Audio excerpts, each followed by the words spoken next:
নমস্কাৰ পিকনিক খোৱা মানুহসকল আৰু মিউজিক চিষ্টেম ইণ্টাৰেষ্ট কৰা মানুহসকলৰ লগতে এনজয়মেণ্ট কৰিবলৈ আমি বৰ্তমান নিজলাগুৰি নিজৰা ইক' টুৰিজম অহা 17 ডিচেম্বৰত শুভাৰম্ভ কৰিবলৈ গৈ আছোঁ।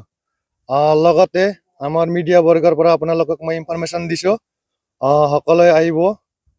আমাৰ অপেনিঙত 10টা বজাত আমি অপেনিং লোৱা হৈছে। লগতে মিউজিকেল নাইট থাকিব। মিউজিকেল নাইটত আমাৰ ছিংগাৰবিলাক নয়ন আৰু লগতে এলিছা আৰু আমাৰ ওচৰতে জম্বো বেণ্ডৰ মেম্বাৰ্ছ থাকিব।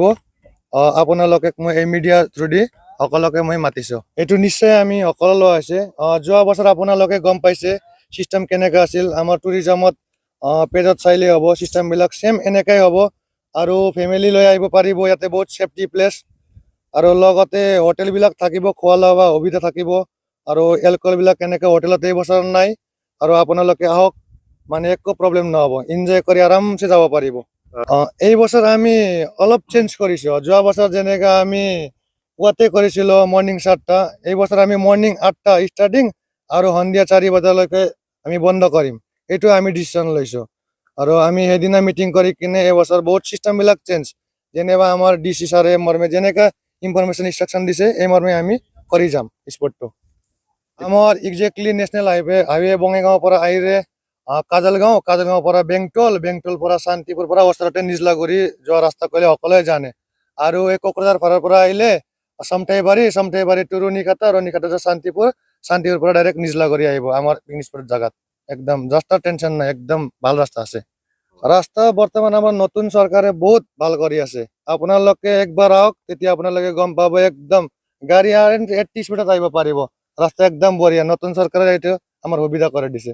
रास्ता करना टेंशन नहीं। गिबियावनो जोंनि बे निजरा इको टुरिजमनिफ्राय निउज पर्टेल नोंथांमोनखौ बरायग्रोनाय थाबाय आरो लोगोसे लावखार ओंखाम जानो मोजां मोनग्रा रायजो राजा जोंनि हालामनि साफ्रोमनिसिमबो जोंनि बे निजरा इको टुरिजम एंड पिकनिक स्पटनिफ्राय गाहाम हामलायनायखौ जासिहरबाय। Advance happy new year. लोगोसे दिनैनि बे मिडियानि गेजेरजों बेखौनो फोरमायनो सानदों, देग्लाय 2022 या सोलिगासिनो दं। दा 2022 नि डिसेम्बर दान 17 तारिखनिफ्राय जोङो अपेनिंखौ खालामनाय जागोन। बेनिफ्राय जोङो बे 17 तारिखआवहाय अपेनिं प्रग्रामावहाय जोङो माखासे इभेन्ट्सफोर लानाय जादों, जेरै कालचारेल नाइट। बेयाव जोङो माखासे जोंनि ओनसोलनि रोजाबगिरि मेथाइ खनग्रा सिंगार बिथांमोनखौ जों लिंहरदों, जेरै नयन बरगयारी आरो लोगोसे एलिसा बर' बिथांमोनखौ जोङो लिंहरदों आरो लोगोसे जोंनि ओनसोलनि माखासे लकेल गायकफोर दङ, बिथांमोनखौबो जोङो इनभाइट खालामगोन।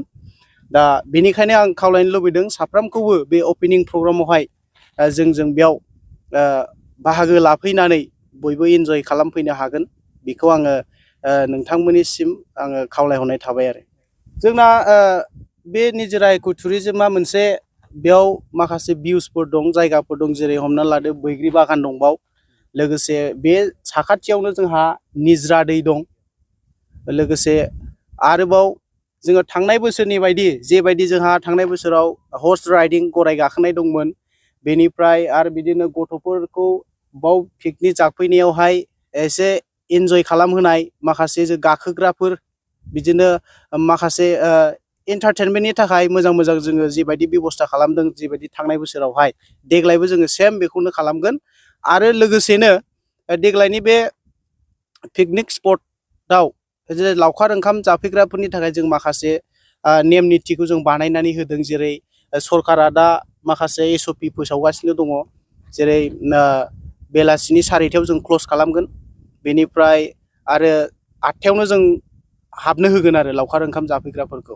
ओमफ्राय बेनिफ्राय 4टायावनो जोङो बिथांमोनखौ जोङो बेनिफ्राय बिदाय लाहोगोन। आरो बेखिनिखौनो आं खावलायनो लुबैदों नोंथांमोनखौ। नैबे जोंनि लाइमोनफोरनि बेलायाव जों बेखौनो बुंगोन जे जोङो देग्लाय जे माखासे जोंहा दखानफोरबो थागोन, जानाय लोंनाय सुबिदा नांगौ हिसाबै बेयाव जोङो एलकहलखौ जोङो स्ट्रिक्टलि जोङो बेखौ एक्सन लानाय जागोन फानोबा।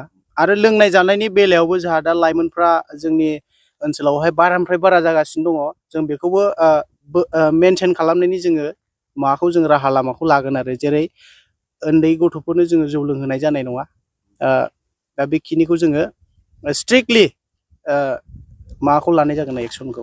बे बेलायावहाय आं बेखौनो बुंगोन जे पिकनिक स्पटखौ 10 दिननिल' थाखाय जे खुलिहोनाय बियो सम्भब नङा, बियो जाथावा आरो जोङो नैबे गुबुनफ्रा जेरैबायदि सोलिगोन जोंबो बेजों थांफानानै बा बिसोरखौ फल' खालामनानै जोंबो खुलिफागोन आरो बा जोंबो खालामगोन आरो बेखौ जोङो बेखौ सिन्था खालामलायनायनि गेजेरजों माबा मोनसे राहा लाजागोन।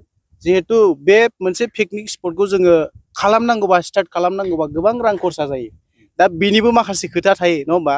दा ओंखायनो जोङो बेखौ सावरायलायनायनि गेजेरजों हयथ' जोंनि बे एडमिनिस्ट्रेसना जेनेबा चिराङाव जोंहा डिसि सारमोन दं बा एसपि सार दं आरो गोबां संगठनफोर दं, बिसोरजों रायलायनायनि गेजेरजों हयथ' जोंनि बे एडमिनिस्ट्रेसनाबो माबा मोनसे खालामना होगोन आरो बेखौ जों बेखौ मिजिंथिदों।